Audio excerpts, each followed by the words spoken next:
Welcome to another episode of the Natanya Experience.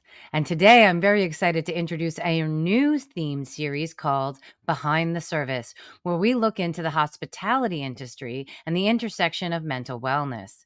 My guest today is the pioneer of this series, Jay Savino. Jay and I met a couple years back in Florida at a conference where little did I know, since he was working behind a makeshift bar, that he was quite a big deal, although he is a man who walks humbly and carries a big stick, as they say. He came from humble beginnings in Long Island and was in the car wash business when he transitioned to Florida and began slowly to build this empire, which is now under the masthead Potions in Motion. Jay is a man like no other, as you will soon find out if you don't already know who he is. He is the man like the Wizard of Oz behind the curtain, behind many alcohol brands, celebrity products, and things today, as well as venues, clubs, restaurants, and the like. All right. Welcome to another episode of the Natanya Experience. And today I have a very special guest, one of the igniters of this crazy ride that we're on right now, the one, the only Jason Savino. Welcome, Jason.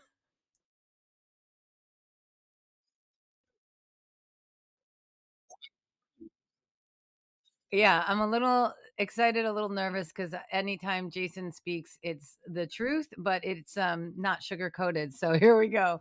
I was wondering if we could start just a little bit, tell us a little bit about the empire that is Potions and Motions and sort of your early days. Because when we first met, which is a story that I like to tell to anyone who will listen, one of the things we bonded over actually early on was how you sort of brought your business to life, how you shifted a lot of things in COVID when a lot of the hospitality industry, went dark, and sort of what you're doing today and what you're excited about. So if you want to take us through the journey of the Savino Empire, I would love to hear your origin story to be shared.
Yeah, and that's like scratching the surface. We're not even talking about celebrity alcohol brands and all the other events and all your charitable works, but I would love to have you tell just a little bit. One of the things I thought was really interesting was when I was asking you about COVID and you talked about essentially becoming the mobile version of a lot and taking the biggest holidays and what that was like. And the other that I want you to talk about, as well as one of the other things I like to share, which was one of the things how we met was that you do all the jobs, even to this day, all the jobs, including garbage, and how you that you meaning that you work multi.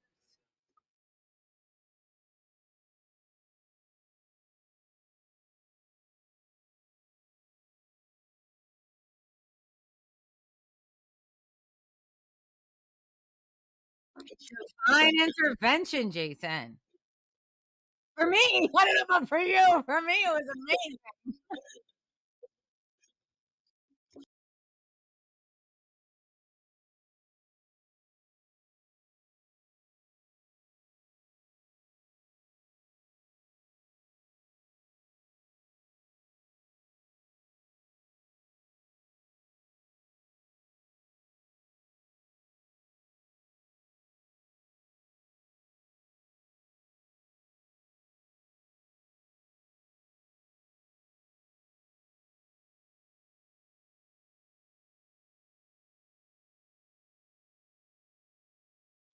Vegas.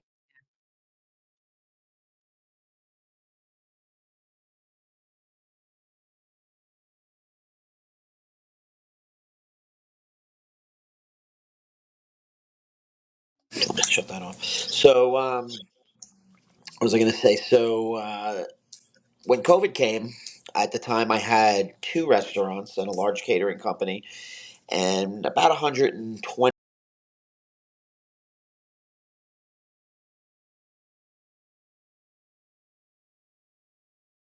at the time in March, which was a busy time of the year. I was sitting on probably about $65,000 in food inventory that was about to be prepared for events that were happening over the next 2 weeks. Um, that was my first real concern, was what to do with this food. I mean, we didn't have a power problem, so I didn't have to worry about spoilage. But I mean, you can only store food for so long. I mean, we had a lot of food. So the original idea was, let's figure out what we have in house. And at the time, restaurants were closed, so we decided to take all the inventory, figure out how long that would last, and cook items of food that we would market to clients that we had already internally. We opened up a website called Dinners in Motion. Our company's well, the main catering company's Potions in Motion. So we opened up the first website, which was Dinners in Motion. And what we did was we would take the inventory that we had and we would combine and make meals for families of four. And we were just delivering food for like 30 days. It lasted, and immediately it was incredibly lucrative. And we used a lot of our servers and bartenders as delivery drivers, so they would still stay on the payroll. We had all of our chefs stayed in business, our office stayed in business, taking orders, setting up delivery schedules. um, and then after a month, because nobody really knew how long COVID was going to last, but when we burned through that $60,000 in food, I made revenue off of it. Then we started having to buy more food because the demand was still there. So the business then turned into right away somewhat of a dinner and grocery, even delivery business, because it was even hard to find things like eggs and proteins. And we had access to meat, we had access to eggs through our distributor relationships that people couldn't get at a local supermarket. So that kept that going for a while. And then we had the first holiday that we actually came up to was Mother's Day, and that was about 2 months after COVID, and that was the way that we learned that there was a demand for something. Was we had a lot of clients that had parents or mothers that lived in our area that they were calling me from New York or Connecticut. They weren't able to fly, and they said, we want to do something for our mother on Mother's Day, and we obviously can't see them, and you're the caterer down there. So we put our brains together and said, you know what? Let's come up with a universal product that we can market to people around here or people that might be out of state. And we called it Mother's Day in a Box. And we bought that website, mothersdayinabox.com, and we packaged for $99 a full brunch for four delivered in a box, because everything had to be in a box at this time. Touchless, contactless, and it had everything in there from a bottle of prosecco that you can make, mimosas with, some fresh orange juice, fresh flowers, egg frittata, some bagels, things that we can deliver. And that morning we delivered 292 orders at $100 an order plus a $20 delivery fee. Did $35,000 just in Mother's Day. And again, that put a lot of people to work. So after that, again, no one could move around. There was no way you could, share meals and stuff with people. And then the next one we did a Father's Day in a Box, and I still own all these websites, but they're just kind of parked right now. But Father's Day in a Box was more of a barbecue kit that you could send to dad. It came in an igloo cooler, came with a 6 pack of beer, came with a Playboy magazine. I mean, we got real crafty with it, and we sold I think 260 of those at $150 a pop. And this whole time, again, you have no end in sight on what's going to happen with COVID. So you're kind of just trying to pivot month by month and do things. I'm always chasing demand. We have a huge client base, thousands of clients, and they were all reaching out to us with demands. I want to do something for my dad, or how do I get meals to my house? I live in a mansion. I can't even go buy meat. There's no meat at the supermarket. So by chasing all that demand, and it was demand that was coming in by the day, that was, in the beginning it was the demand for things like water and toilet paper. And I bought a pallet of toilet paper, just because I had access to it in the beginning. And for the first few weeks, with every order you had, we would send 2 rolls of toilet paper. And there were some people that were just buying food to get the 2 rolls of toilet paper because their money was no object, but they still couldn't get toilet paper. Yeah, but then, it's kind of weird like that. And the thing about Florida was it was the first state that I lifted most of the restrictions pretty fast. So what that did, about a year later, I guess it was about May of the following year, as soon as Florida lightened up everything, the demand for events down here was 10x. And mainly that was due in part for events that were supposed to take place in cities like New York or California, where they still weren't having events. They moved their events to Miami or South Florida or Fort Lauderdale. And then that demand flowed into catering companies that still stayed alive through COVID. And our workload was out of control. Um, and that's kind of what brought me, to today, and then all these other opportunities we have from restaurants and stuff. I mean, as far as COVID being a issue or an event that had a negative effect on the hospitality industry for us, the negative effect, was still rough. I mean, we had to pivot, and we lost a lot of money from jobs that got canceled. But at the end result of it was we maintained all of our staff. We were able to use some of the government funding even to fund a lot of that staff as well, and then it created because people enjoyed the fact that we still were engaging them through this time. And even as a caterer, whether I was selling them something in a box or whether I was selling them steaks and 2 rolls of toilet paper, we were still actively engaging clients, and most of them are high net worth, and they really appreciated the fact that there were still guys out there disregard. I'm not that we were disregarding all the warnings and the you know, troubles that COVID brought, dangers, let's say. But we were doing it safe in a safe manner, and we were dropping food off at the door and doing contactless stuff. But we still cared about keeping people engaged, and we still cared about keeping workers employed. And the response we got from that and the workload that came following COVID was incredible. And we rolled right out of COVID into June of 20.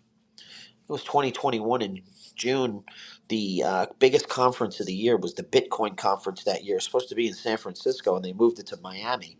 And they just happened to move it to a venue that we managed. And that was a $500,000 job. That was the first job we had coming out of COVID. Was a $500,000 job. So I mean, again, I don't want to sit here and say COVID was an incredibly great thing because it would be very difficult to hear. But in the regard of how we treated the issues that we were faced with and how we decided to pivot based on demand, it worked out incredibly well. Yeah, I think anyone can relate, like, regardless of what industry you're in. I think the story is notable as a business story, right? And also, like you said about the relationships. I mean, a lot of what you do, most of what you do, we were talking about this before we hit record, you know, is make people happy, right? Give people a good time. That's what hospitality is, right? Show them the world, the moon on a stick. I've gotten to experience a glimmer of it, and it's very addictive. It's really awesome. And but also what you do behind the scenes, and you have given me permission, for those wondering, to talk about this a little bit, but some of what makes Jason an incredible hero to me is what he does behind the scenes that a lot of people don't know about. And it's not just taking out the garbage, but it was actually, some of the early impressions I had were seeing you and your staff talking to each other and the way everyone treated one another. Then the one of the nights that we were all together, this was at Wonderland. Um, you introduced me to several people who you helped them get a green card or help bring their whole family over from a different country. There's the tips that you give out very casually, on one drink order. I saw what he was doing, even though he tries to be slick about it, and that's a really beautiful thing. A lot of people get to a certain level of success, commercial success especially, and they mostly focus on themselves or their own family or their own friend group. But Jason, you've definitely been about helping other people, and myself included. We met and you were like, how can I help you? What do you want to do? Because I started to talk to you about, like, I think I want to do something different, but I'm nervous about it. And and that is not everyone that you meet, especially people who you're still in a growth mode. You're a parent, you've got two boys that are gonna probably go to college and cars already started. So, you can't just sit back. I mean, you could probably sit back for a little while. You do it because you obviously love it. But you also bring so many people into worlds they would never get to experience. And I just wanted to thank you and say, like, where does that come from? How did you, is this something you've been doing your whole life? Is this sort of, Yeah, looking I around? grew up, I grew up in a not having a lot, and I, appreciate a lot of things, and at the end of the day, I'm always thankful for what I have, no matter how hard it was to get here. And I unfortunately realize that most of the world is not as lucky as some people could be. Again, I am very fortunate, even though I do have bad days and things happen. And it's not like I have to, I don't feel like I have to pay it forward for any other reason other than the fact that for whatever reason I'm in this opportunity that I can affect people. I think it's important that I take on that challenge as something I just do for myself. And, it kind of justifies a lot of the time and other things that I do because there's nothing that there's, it's an incredible feeling when you help somebody, and it's something you can't buy. If you had a ton of money, and even if, sometimes it's not even, it's money helps, but I mean, these things normally aren't monetarily related. It could be a connection. It could be, like you, I can, I mean, introduce you to people, and, those things don't take money. They just take things I fortunately have. I earn these things. And, if I kept those things inside and I didn't share those, I feel like it's almost a wasted effect of all the hard work I put in, that maybe these things can spawn something else. And this entire thing actually came full circle yesterday, which is crazy. That the story I have from yesterday is an amazing full circle story on. You ask why I do these things, and yesterday I really, on a very weird note, it came back to me, and it was wild. And I'll tell you a quick story. But one of my good friends. Owns a large production company here in LA and in Miami, and he is the one that produces the ESPYS. He produces the NFL honors. He does the Super Bowl for ESPN. He does a lot of the horse racing from the Preakness to the Kentucky Derby. He's a super major company guy. So one of the guys that got me started back in the 2006 when the Super Bowl was in Miami, I met him. He hired my company to do the bartending for the ESPN entire weekend, the Maxim party and the Playboy party at that time. And we worked with LL Cool J back then, and we were a company that was only a year old then. And he came to me back then and gave me a shot when he had no reason to give anybody that was only in the industry a year a shot. It was random. And to this day, he's one of my closest friends, and 19 years later. So yesterday, he called me in the morning, and I was at one of my restaurants. He called me in the morning. He's like, "What are you doing today for football?" And I said, "I've been working the last 2 weeks. I haven't really seen my son in a while, my oldest son." I said, "I'm just going to stay home and watch football." He's like, "You mind if I join you?" I said, my wife and my son are in North Carolina. I said, "Yeah, come on over and watch football." So he comes over, and it's him and I watching football. And then my son got home, and my son's a massive football fanatic, and he's massively super into statistics. Like he wants to do something with athletics and football in his life, and he's about to go look at colleges next year. He's in 11th grade, and he wants to maybe become a sports analyst or it's something with sports. And I'm sitting there, and I'm sitting in between my son, who's got those ambitions, and my one of my closest friends, who's pretty much the foremost. I mean, he could look through his phone and start picking out names like Steve Rudd, Paul Rudd, and John Hamm, and all these actors and celebrities. I mean, I got a lot of access. This guy's got crazy access. So I said to him, I go, I said to my son, I said, I introduced him. I said, "This is Charlie." He's met him before, and I said, "You know what though?" I said, "You should talk to Charlie about getting an internship. Start getting things on a resume." So if you want to get into the sports industry, this guy sitting on the other end of the couch knows everybody in the NFL and ESPN. And Charlie offered him an internship over the summer to work in LA with him and produce the ESPYs, which is in July, and do the NFL honors. I'm going to fly my son in February. I'm going already, but I'm taking him to the Super Bowl in New Orleans.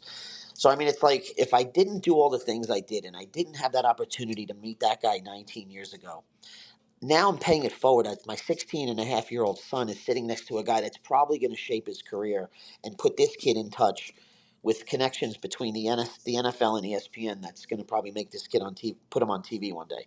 So, I mean, that's how I look at this. I don't look at that 19 years ago and say I'm looking to do something eventually when maybe if I'll have a kid, this is where it's going to come back to me.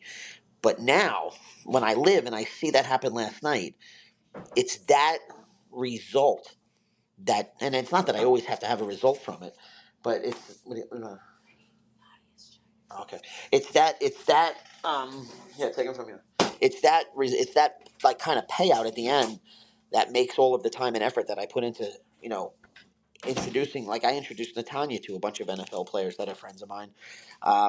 Again, there's nothing like there's no ROI on that, except the ROI is maybe I can make someone else's life better. And Yeah. that's how it came back to me yesterday. And the look in my son's eye, and he almost got choked up. Because how many kids get offered an intern at 16 to go produce the ESPY awards for ESPN and work on the Super Bowl? I mean, it's a life changing situation. But I still, it's that was just yesterday. Yeah, and every day you said is sort of make a wish day, and to reiterate also, the thing is that was beautiful that you got to experience that with your son and that your sons have gotten to have sort of moments with their sports idols and others that and they'll go work, which we've seen a lot of video proof. Everybody works hard, everybody's hustling, everybody's Sure. Yeah, stuff. absolutely. No free lunch. But also how you do it for people you've never met. You do it on vacation. You do it, just randomly. And, being in that energy, it's so beautiful. But we also know that there's a lot of people that, whether they have resources or a job or what have you, they struggle with finding their way, their place.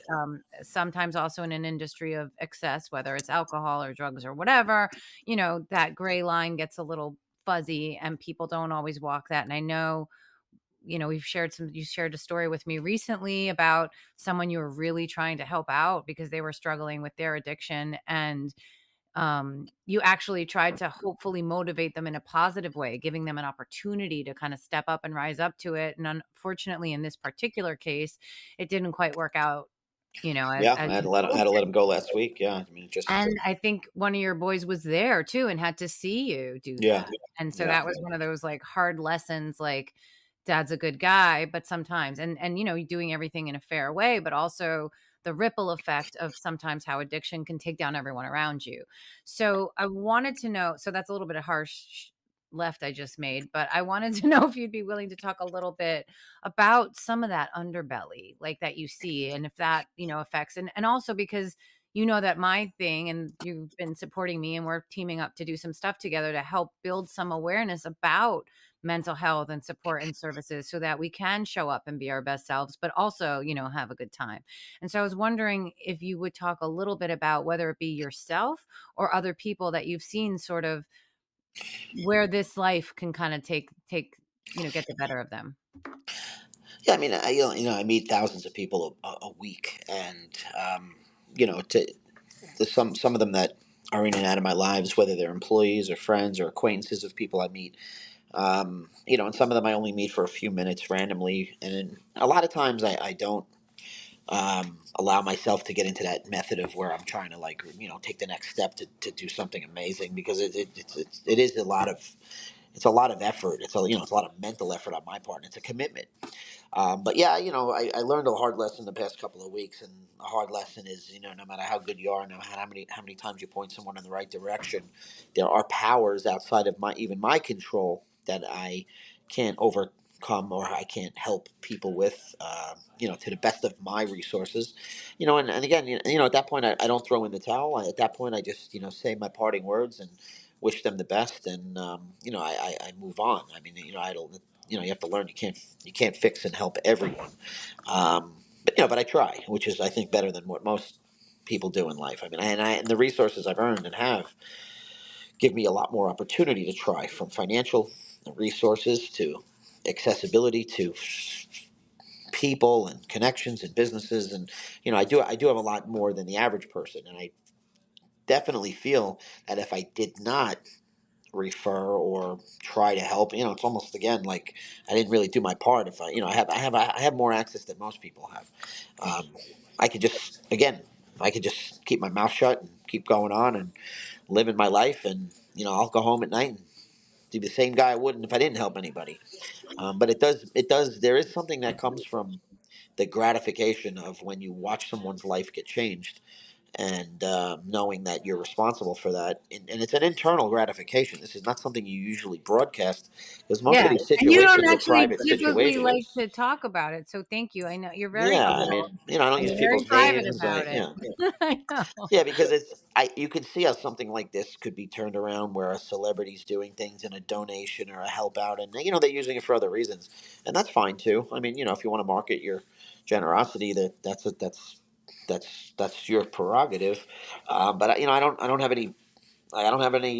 There's no benefit for me to market it, so No, and it's I more of an appreciate internal. it. It's a full internal situation for me. No, but I appreciate that you are letting me get share this bit about you and this story out there because it is really inspiring. I want young people with stars in their eyes to think about their future, but also think about how they can pay it forward. Because I think, like you said, all that you get out of it. A lot of times there is a high correlation in the hospitality industry with, serious addiction. And, Yeah, the point where, you know, there's a really low chance of coming back from that. Let's just say, I'm trying to say this in a careful way. Um, so I yeah, think you it's get really trapped. The important, industry's tough. yeah, that you're actually doing this sort of a goodwill ambassador secretly behind the scenes and Right. helping people out in all different ways and giving people something to look forward to and to aspire. And the fact that you described, that you're had your own challenges. The success, the financial success of the growth of the businesses post COVID was because of those pivots, because of that ingenuity, because of that determination. You also described doing a lot of roles that someone who once they get to a certain level might say they're above that. And so I think there's a lot of lessons here that I think people just starting out, I hope, will take and bring into themselves so that they can, be the next generation of all these of all these stories and celebrity sightings and all that goes with it. But I guess lastly would be love to ask if there's anything that you're excited about besides me coming back for Art Basel, which I know you're so excited about. um, what am I excited about? I mean, I have a lot of big events coming up that is stuff that we do every year, and it's not just the celebrity aspect or the publicity aspect of it, but um, the thing I'm most excited about is that now, after doing this for 20 years, I have two boys that are 14 and 15 and 16, and these kids are now, both boys are in a world where they can enjoy, share, contribute, help, and look at life in a very fortunate way. And that's the best reward for me now, because it's not about the money. It's not about the accomplishments anymore. It's about, as a parent, that's the most amazing thing right now. Yeah, and you're pretty amazing in that regard too. I mean, a lot of folks kind of put parenting on autopilot for a career in that way sometimes, and or they I did that a while ago. I did that for about a decade. yeah. From when they were 1 to 10, 12, 10, 11, probably 11. I was not there a lot. Yeah, You and you know. talked about a lot of that guilt but also how you've talked to them about this is why, there's sometimes I have to make these choices and how you've tried to give them the most, you know, Raw, realistic is, raw, and raw, raw raw. well, but also that they're not so, that I remember one phone call randomly. I'm gonna give an example, and hopefully this is okay, but it was about your son's phone, and it broke. Like, how a lot of kids would be like, "I need a new phone," and you were like, "If the phone's broken, it's okay." Like, he would like was just like, "I'm fine, I'm fine." Like, I love the fact that they're not Yeah. fussed. They don't seem to ask like, "Give me this, give me that, give me that." And a lot of times when there's any excess, that's the way the kids are. So it does say a lot about you and their mom and how you phrase them, in terms of that they seem appreciating all of these magical experiences and exposure that you're giving them, and that's really, really awesome to watch from the outside as a parent as well. So Yeah, bravo. I take pride in that. I mean, both parents both came from nothing. So to us, no matter what we have now, um, we understand what it's like to do without, and we want to make sure that we stress the importance of realizing, to make sure that our kids realize what they have, and to not take that for granted, and that the world isn't what it seems like in Boca Raton, Florida. That's not the world. That's their world, but it's not the world of people they may meet on vacation or they may meet in another city. And, they always treat that life to, that it's, they're very privileged. And another quick story, it's kind of funny. I took my kids to visit their grandparents, grandmother in Branson, Missouri, which is in Lake of the Ozarks. It's a little different than Boca Raton, Florida. I went there a couple of weeks ago, and there's an amusement park there, Silver Dollar City. It's a pretty big thing in the mountains, and they have obviously like they have in other amusement parks, they have these things you can buy like a fast pass, and it's another $100 you add onto your ticket, and if you go to Disney World here, or you go to Universal, it's a pretty affluent area of the world, South Florida. There's a lot of people that buy these fast passes. I mean, $100 to somebody in Miami or something, and to add on is nothing. But in the middle of the country, there's not a lot of people that take this option. Okay, so of course, I'm going to get the fast pass because to me, I mean, time is anything, and if I can use everything I've earned to increase my value of time, I'm buying it. Okay, that's my most important thing. I'm not buying it because I earned. I'm not buying it because I want to be better. I'm buying it because I don't want to waste my time at this point. But my son did. My son felt very pat because with the fast pass stuff, they make you walk by all the people that don't have the fast pass, and if you do the ride like a couple of times in a row, you end up walking by the same people before they even get to ride the ride once. And my one son, after doing that once, he didn't want it anymore. He didn't want to do it anymore because he actually felt guilty of the way he was being looked at by the people on there. And I said, I got to pull him aside and kind of explain this to him. And that's a very, I'm glad he has that feeling, but I had to pull him aside and I say, listen, I said, here's the lesson in life about the fast pass. I said, when I was your age, I was the guy on that side of the line watching the guys with the fast pass. And I looked at those people that walked by me and I said, you know what? One day I'm going to do whatever I can to get on that side of the line. And that's an accomplishment. That's a drive.